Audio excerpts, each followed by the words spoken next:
ಆಗಿರಬಹುದು ಏನು ಹೇಳ್ತಾರೆ? ಮೋದಿ ಖಡಕ್ ಸಂದೇಶ. ಪಾಕ್ ಗುಂಡು ಹೊಡೆದ್ರೆ ಬೆಂಕಿ ಚೆಂಡು ಬೀಳುತ್ತೆ. ಒಂದೇ ಒಂದು ಗುಂಡಿಗೆ ಬೆಂಕಿ ಚೆಂಡನ್ನ ಫೇಸ್ ಮಾಡ್ತೀರಾ ಅಥವಾ ಪಾಠ ಕಲಿತು ಬಾಲ ಮುದ್ರಕೊಂಡು ಈಗೇನು ಒಪ್ಪಂದ ಮಾಡ್ಕೊಳ್ತೀರಿ ಅದರಂತೆ ಇರ್ತೀರಾ? ಈ ಒಂದು ಲೆವೆಲ್ನ ಮೀಟಿಂಗ್ ನಿರೀಕ್ಷೆಗಳು ಎಲ್ಲರಲ್ಲೂ ಇದೆ. ಮತ್ತೆ ತಂಟೆಗೆ ಬಂದರೆ ತಕ್ಕ ಶಾಸ್ತಿ ಮಾಡ್ತೇವೆ. ಈಗಾಗಲೇ ಒಂದು ಸುತ್ತಿನ ಶಾಸ್ತಿಯನ್ನು ಮಾಡಿ ಆಗಿದೆ. ಈಗಾಗಲೇ ಮಂಡಿ ಉರಿ ಆಗಿದೆ ಪಾಕಿಸ್ತಾನ. ಮತ್ತೆ ಬಾಲ ಮುದ್ರಕೊಂಡು ಇದ್ರೆ ಸರಿ, ಬಾಲ ಬಿಚ್ತಾ ಬಂದರೆ ಶಾಸ್ತಿಯನ್ನು ಮಾಡ್ತೀವಿ. ಉಗ್ರವಾದ ನಿಲ್ಲುವವರೆಗೂ ಕೂಡ ಸಿಂಧು ಒಪ್ಪಂದ ಸಸ್ಪೆಂಡ್ನಲ್ಲೇ ಇರುತ್ತಾ? ಈ ಒಂದು ಪ್ರಶ್ನೆಗೆ ಮೋದಿಯವರಿಂದಲೇ ಉತ್ತರವನ್ನು ನಿರೀಕ್ಷೆ ಮಾಡಲಾಗ್ತಾ ಇದೆ. ಯಾಕಂದರೆ ಪಹಲ್ಗಾಮ್ನ ನಂತರದಲ್ಲಿ ತೆಗೆದುಕೊಂಡಂತಹ ಮೊದಲ ಕ್ರಮವೇ ಇದು. ಹಾಗಾಗಿ ಅದರ ಬಗ್ಗೆ ಏನು ಸಂದೇಶ?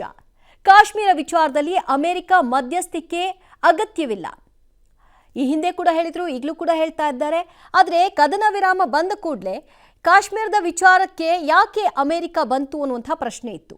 ಆದರೆ ಕಾಶ್ಮೀರದ ವಿಚಾರದಲ್ಲಿ ಭಾರತವೇ ಅದನ್ನು ಇತ್ಯರ್ಥಪಡಿಸ್ಕೊಳ್ಳುತ್ತೆ. ಕಾಶ್ಮೀರ ವಿವಾದ ಬಗೆಹರಿಸುವ ಶಕ್ತಿ ನಮಗಿದೆ. ಕಾರಣ ಕಾಶ್ಮೀರ ಭಾರತದ ಅವಿಭಾಜ್ಯ ಅಂಗ. ಅದನ್ನು ಬಗೆಹರಿಸ್ಕೊಳ್ಳೋದು, ಅದನ್ನು ನಮ್ಮದಾಗಿ ಉಳಿಸ್ಕೊಳ್ಳೋದು ನಮಗೆ ಗೊತ್ತಿರುವಂತಹ ವಿಚಾರ. ಅದರಲ್ಲಿ ಯಾರ ಮಧ್ಯಸ್ಥಿಕೆಯೂ ಬೇಡ, ನಮಗೆ ಆ ಶಕ್ತಿ ಇದೆ. ಕಾಶ್ಮೀರ ವಿವಾದ ಜಾಗತಿಕಗೊಳಿಸಲು ಇಚ್ಛೆ ಪಡಲ್ಲ. ಜಾಗತಿಕಗೊಳಿಸೋದಕ್ಕೆ ಹಲವರ ಪ್ರಯತ್ನ. ನಾವು ಕೂಡ ಇದರಲ್ಲಿ ಮೇಲುಗೈ ಸಾಧಿಸಬೇಕು, ನಮ್ಮಿಂದಲೇ ಎಲ್ಲ ಅನ್ನೋದನ್ನ ತೋರಿಸ್ಕೊಳ್ಬೇಕು ಅಂತ. ಅದಕ್ಕೆ ಅವಕಾಶ ಮಾಡಿಕೊಡಲ್ಲ ಅಂತ ಪದೇ ಹೇಳಿಯಾಗಿದೆ. ಈಗ ಮತ್ತೆ ಅದನ್ನು ಪುನರುಚ್ಚರಿಸ್ತಾರ. ಮಧ್ಯಸ್ಥಿಕೆಗೆ ಮುಂದಾಗಿದ್ದ ದೊಡ್ಡಣ್ಣನಿಗೆ ಕಠಿಣ ಸಂದೇಶವನ್ನ ಈ ಮೂಲಕವಾಗಿ. ಯಾಕಂದರೆ ಕದನ ವಿರಾಮದ ಬಗ್ಗೆ ಮಾತುಕತೆ ನಡೆಸಿದ್ದೀನಿ, ಫಲಪ್ರದ ಆಗಿದೆ ಅಂತೆಲ್ಲ ಟ್ವೀಟ್ ಮಾಡ್ಕೊಂಡಿದ್ರು. ಅದಾದ ನಂತರದಲ್ಲಿ ನೋಡಿ ನಾನೇ ಜಗತ್ತಿಗೆ ದೊಡ್ಡಣ್ಣ ಅನ್ನೋದನ್ನ ಮತ್ತೊಮ್ಮೆ ಪ್ರೂವ್ ಮಾಡ್ಕೊಳ್ಳುವಂಥ ಪ್ರಯತ್ನ ಆಗಿತ್ತು.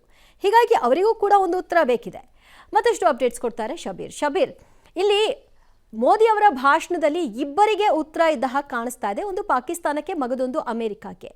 ಇಬ್ಬರಿಗೂ ಯಾವ ರೀತಿಯಾದಂತಹ ಉತ್ತರಗಳು ಮತ್ತು ಅದರಿಂದ ಅವ್ರು ಕಲಿಬಹುದಾದಂತಹ ಪಾಠ ಏನಾಗಿರುತ್ತೆ?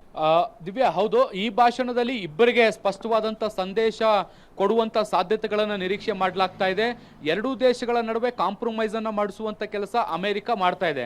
ಬಹುಶಃ ಸೀಸ್ ಫೈರ್ ವಿಚಾರಕ್ಕೆ ಸಂಬಂಧಪಟ್ಟಂತೆ ಸೀಮಿತವಾಗಿ ಅಮೆರಿಕ ಮಾತನಾಡಿದ್ರೆ ಯಾವುದೇ ದೊಡ್ಡ ವಿಚಾರಗಳು ಆಗ್ತಾ ಇರಲಿಲ್ಲ. ಆದರೆ ಅಮೆರಿಕ ಕಾಶ್ಮೀರದ ವಿಚಾರವನ್ನು ಕೂಡ ಪ್ರಸ್ತಾಪ ಮಾಡುವಂಥ ಕೆಲಸವನ್ನ ಮಾಡಿದೆ.